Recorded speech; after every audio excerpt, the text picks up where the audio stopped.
എല്ലാവർക്കും നമസ്കാരം. എന്റർടൈൻമെന്റ് കീഴിലേക്ക് എല്ലാവർക്കും സ്വാഗതം. യെസ്, എന്റർടൈൻമെന്റ് കീഴിൽ കിഴി അപ്ഡേറ്റ്സ് ആണ്. ജിത്തു മാധവൻ ലാലേട്ടൻ കോംബോ ത്രില്ല് അല്ലെങ്കിൽ ത്രില്ലിന്റെ ആൾക്കാരാണ് ഞങ്ങള്. ആവേശം ഇങ്ങനെ വെറുതെ കയറിക്കൊണ്ടിരിക്കും, വെറുതെ ചിന്തിച്ചിട്ട് അങ്ങ് കാട് കയറിയിട്ട് ഇങ്ങനെ ആഘോഷിക്കും. അങ്ങനെ പ്രാന്തുള്ളവരാണ് ഞങ്ങള്. എന്തായാലും ആ ആഘോഷത്തിന് മാറ്റി കൂട്ടാൻ വേണ്ടിട്ട് ഇതാ വന്നേക്കുന്നു, പ്രാന്ത് കൂട്ടി. അതെ, എന്താണെങ്കിലും ശരിക്കും 2025 ഏതൊരു അഭിനയമോഹിയും ആഗ്രഹിക്കുന്ന ഒരു ലൈനപ്പാണ് ശരിക്കും ലാലേട്ടന്റെ. ഏത് നടനോട് ചോദിച്ചാലും അമ്പോ ലാലേട്ടന്റെ ലൈനപ്പ് അമ്പോ അങ്ങനത്തെ സംഭവങ്ങളാണ് കിടക്കണത്. അതിലേക്കാണ് ജിത്തു മാധവൻ ലാലേട്ടൻ കോംബോയും കൂടി വരുന്നത്. ഇപ്പോൾ എമ്പുരാൻ സിനിമ വലിയ സിനിമയാണ്. ലാലേട്ടന്റെ ഏറ്റവും വലിയ സിനിമ ഏത് എന്ന് ചോദിച്ചാൽ എമ്പുരാൻ എന്ന് ആരും കണ്ണടച്ച് പറയും. അതുപോലെ മലയാളത്തിലെ ഏറ്റവും വലിയ സിനിമ ഏതെന്ന് ചോദിച്ചാലും എമ്പുരാൻ എന്ന് ഉത്തരം തരും. എന്നാൽ എൻ്റെ മനസ്സിൽ ജിത്തു മാധവൻ സിനിമയാണ് ഏറ്റവും വലുത്.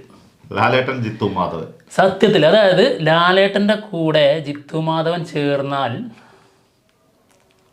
പറയാൻ പറ്റില്ല, അത് അത്രക്ക് ഭീകര സാധനമായിരിക്കും. നമ്മൾ ആവേശത്തിൽ കണ്ട ആവേശം കണ്ട പോലെ ഒന്നും ആയിരിക്കൂല, അതിന്റെ അതായത് ആ ആവേശം നമുക്ക് എന്തായാലും ഇതിൽ കിട്ടും. കുറെ കാലമായിട്ട് ലാലേട്ടന്റെ സിനിമകളിൽ നഷ്ടപ്പെട്ടിരിക്കുന്ന ആ ആവേശം അത് നമുക്ക് തിരിച്ചു കിട്ടും ഷുവറായിട്ട്. അങ്ങനത്തെ ഒരു കഥാപാത്രത്തിനെ തന്നെ ജിത്തു മാധവന് ഒരുക്കാൻ കഴിയും. ഈ കഥാപാത്രത്തിന്റെ ബേസ് വെച്ചിട്ടാണോ ആവേശത്തിന്റെ കാര്യം പറഞ്ഞത്? അതല്ലാതെ ലാലേട്ടന്റെ സിനിമകൾ ഇതിന് മുന്നേ തുടരും സിനിമ വരുന്നുണ്ട്, അതിനുശേഷം എമ്പുരാൻ വരുന്നുണ്ട്. ഇതൊക്കെ കഴിഞ്ഞതിന് ശേഷമാണ് ഈ സിനിമ വരുന്നത്. അപ്പം നമുക്ക് നമ്മൾ ആഗ്രഹിക്കുന്ന ഒരു സ്ഫടികത്തിലെ ലാലേട്ടനൊക്കെ ഓർമ്മയില്ലേ?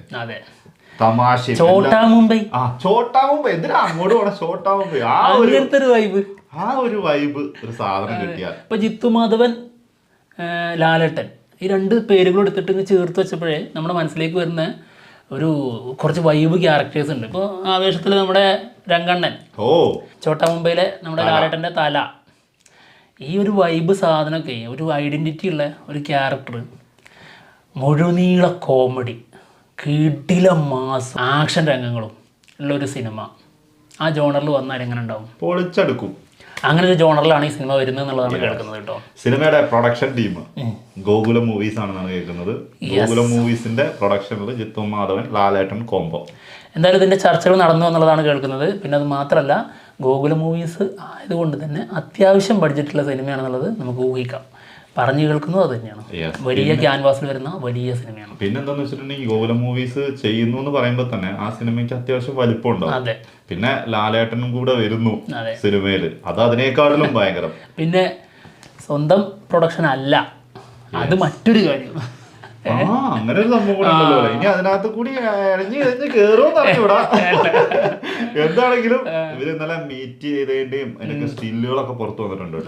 പിന്നെ 2025 പകുതിയോടെ സിനിമയുടെ ഷൂട്ട് തുടങ്ങുമെന്നാണ് കേൾക്കുന്നത്. ശരിക്കും എന്നായിരുന്നു ഡിസംബറിൽ ഷൂട്ട് ചെയ്യാൻ വേണ്ടി ഇരുന്നതാണ്. അത് ജൂലൈ ഓഗസ്റ്റിലേക്ക് മാറ്റിയിട്ടുണ്ട്. ജൂലൈ അല്ലെങ്കിൽ ഓഗസ്റ്റിൽ. അതെ, എന്തായാലും 2025 മിഡോടെ അതിന്റെ ഷൂട്ട് തുടങ്ങും എന്നുള്ളതാണ് കേൾക്കുന്നത്. 6 മാസത്തെ 6 മാസത്തെ ഷൂട്ട് ഉണ്ട്. അപ്പോൾ 2026 നോക്കിയാൽ മതി സിനിമയുടെ റിലീസ്. അപ്പോൾ നമുക്ക് ഒരു ആഘോഷിക്കാനുള്ള സാധനം തന്നെയാണ് വരാൻ പോകുന്നത് കേട്ടോ.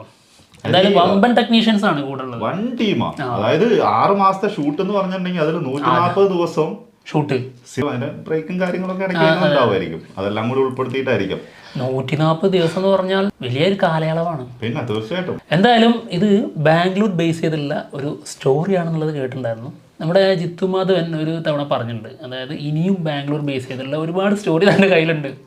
പിന്നെ പുലിമുരുകൻ പോലത്തെ ഒരു സാധനം വരെ കയ്യിലുണ്ട് എന്ന് പറഞ്ഞിട്ടുണ്ടായിരുന്നു. അപ്പോൾ ബാംഗ്ലൂർ ബേസ് ചെയ്തിട്ട് ഇതിന്റെ പ്രധാന ലൊക്കേഷൻ ബാംഗ്ലൂർ ആണെന്നുള്ളതാണ് കേൾക്കുന്നത്. അപ്പോൾ ബാംഗ്ലൂർ ബേസ് ചെയ്ത് ഒരു സ്റ്റോറി ജിത്തു മാധവൻ പിടിച്ചാൽ ഹിറ്റാ. 2 വന്നു, 2 ഹിറ്റുകളായിരുന്നു. ഒന്ന് ബമ്പർ ഹിറ്റ് എന്ന് പറയണം, രണ്ടും ആവേശം വേറെ ലെവലിൽ. ആവേശം ഒരു പോക്ക് പോയിട്ട് അവര് അപ്പൊ തിയേറ്ററിൽ നിന്ന് അത് മാറ്റിയത് കൊണ്ട് അല്ല, പിന്നെ അല്ലെങ്കിൽ 200 അടിച്ചില്ല. അല്ലെങ്കിൽ കേരളത്തിലെ അല്ലെങ്കിൽ മലയാളത്തിലെ ഏറ്റവും വലിയ കളക്ഷൻ നേടിയ സിനിമ അതായി മാറി. പിന്നെ എന്താന്ന് വെച്ചിട്ടുണ്ടെങ്കിൽ ഈ സിനിമയിലും സുശീൽ ശ്യാം തന്നെയാണ് മ്യൂസിക് എന്നാണ് കേൾക്കുന്നത്. ആവേശത്തിൽ അറിയാലോ. അപ്പോൾ ലാലേട്ടന്റെ വൈബ് അതും ഈ ഒരു മ്യൂസിക്കിൽ വന്നു കഴിഞ്ഞാൽ എങ്ങനെ ഉണ്ടാവും? തകർക്കാം. പിന്നെ ഇതിന്റെ DOP ചെയ്യുന്നത് ഉണ്ണി പാലോടാണ്. സമീർ താഹിറിന്റെ ഒക്കെ ചീഫ് അസോസിയേറ്റ് ആയിരുന്ന ആളാണ്. ഏതൊക്കെ സിനിമകളാണല്ലോ ലിസ്റ്റ് എടുത്ത് നോക്കിയിട്ടുണ്ടെങ്കിൽ ഞെട്ടും. സർക്കാർ, വിക്രം, മിന്നൽ മുരളി, ആവേശം, രോമാഞ്ചം. പോരെ. അതായത് ജിത്തു മാധവന്റെ 2 സിനിമകളിലും ആള് പങ്കാളിയാണ്. അപ്പൊ ആ വൈബ് അവിടെയുണ്ട്. ഏത് മൊത്തം പരിപാടി വേറെ ലെവൽ തന്നെ ആയിരിക്കും. എന്തായാലും പിന്നെ ഇതിന്റെ ഈ ജിത്തു മാധവ് സിനിമകളിൽ ഇത് വരുമ്പോഴാണ് എനിക്ക് തോന്നുന്നു ഇങ്ങനത്തെ ഒരു സംഭവം പ്രത്യേകം പറയുന്നത്. എന്താ? കോസ്റ്റ്യൂം. അല്ലേ? അത് പ്രത്യേകം എടുത്ത് പറയണേ. അത് കാരണം അതിലെ നായകന് ഭയങ്കര ഡിഫറെന്റ് ആയിരിക്കും ആ കോസ്റ്റ്യൂം. അപ്പൊ ആവേശത്തിലും അങ്ങനെ തന്നെയായിരുന്നു, വേറൊരു ലുക്കിലായിരുന്നു. എന്തായാലും രോമാഞ്ചത്തിലും അങ്ങനെ ഉണ്ട്. അതായത് രോമാഞ്ചം കുറെ കാലം, ഒരു 2006 2004 പറയുന്ന കഥയാണ്. അന്നത്തെ ആ ഒരു വൈബിലായിരുന്നു. എന്താണെങ്കിലും മഷർ ഹംസയാണ് ഇതിന്റെ കോസ്റ്റ്യൂം ഡിസൈൻ ചെയ്യുന്നത്. ഓക്കെ, വൻ ടീമാണ് കൂടെ ഉള്ളത്. വൻ ടീം എന്ന് പറഞ്ഞാൽ ഗോകുല മൂവീസ് മാത്രം നോക്കിയാൽ മതി. അത് തന്നെ വലിയൊരു ടീമാണ്. എന്തിനും എത്രയും ചെയ്തു കൊടുക്കുന്ന ആളാണെന്നാണ് കേട്ടിട്ടുള്ളത്, സിനിമയ്ക്ക് വേണ്ടിയിട്ട്, നന്നാക്കാൻ വേണ്ടിയിട്ട് കേട്ടോ. ഞാനിങ്ങനെ ചിന്തിക്കണേ, അതായത് ബാംഗ്ലൂർ ബേസ് ചെയ്തുള്ള സ്റ്റോറിയാണല്ലോ. അവിടെയാണല്ലോ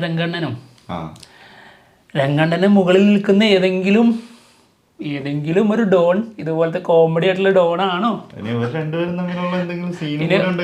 ഇനി രംഗണ്ണൻ ഇതില് ഒരു കാമിയോ വരുമോ? ഒരു കിടിലൻ ക്രോസ് ഓവർ സംഭവിക്കുമോ? പറയാൻ പറ്റൂല. അയ്യോ, അങ്ങനെയൊക്കെ ആണെങ്കിലോ കാത്തിരിക്കാം. എന്തായാലും വരട്ടെ. എന്തായാലും ജിത്തു മാധവന്റെ കൂടെ നമ്മുടെ ഫാദുമായിട്ട് ഒരു സ്റ്റോറി പറഞ്ഞു വെച്ചതുണ്ട് ആൾറെഡി. അപ്പൊ ഇവര് തമ്മിലുള്ള ആ ഒരു ബന്ധം വന്നേക്കാം, പറയാൻ പറ്റില്ല. എന്താണെങ്കിലും ഇതിന്റെ അനൗൺസ്മെന്റ് ഒട്ടനെ തന്നെ വരും എന്നാണ്, പുറത്തു വരും എന്നാണ് കേൾക്കുന്നത് കേട്ടോ. ഓക്കെ, എന്തായാലും കാത്തിരിക്കാം. ചിലപ്പം ന്യൂ ഇയറിനൊക്കെ ആയിട്ട് വന്നേക്കാം, ക്രിസ്മസിനോ ന്യൂ ഇയറിനൊക്കെ ആയിട്ട്.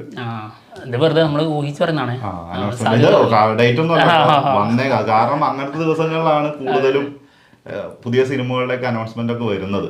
അതുകൊണ്ട് പറഞ്ഞെന്നുള്ളൂ. അപ്പൊ എന്തായാലും കാത്തിരിക്കാം വലിയൊരു സിനിമയ്ക്കായിട്ട്. എന്തായാലും ഞങ്ങൾ പോവാണ്. മറ്റു വിശേഷങ്ങളുമായിട്ട് ഉടനെ വരാം. ബൈ.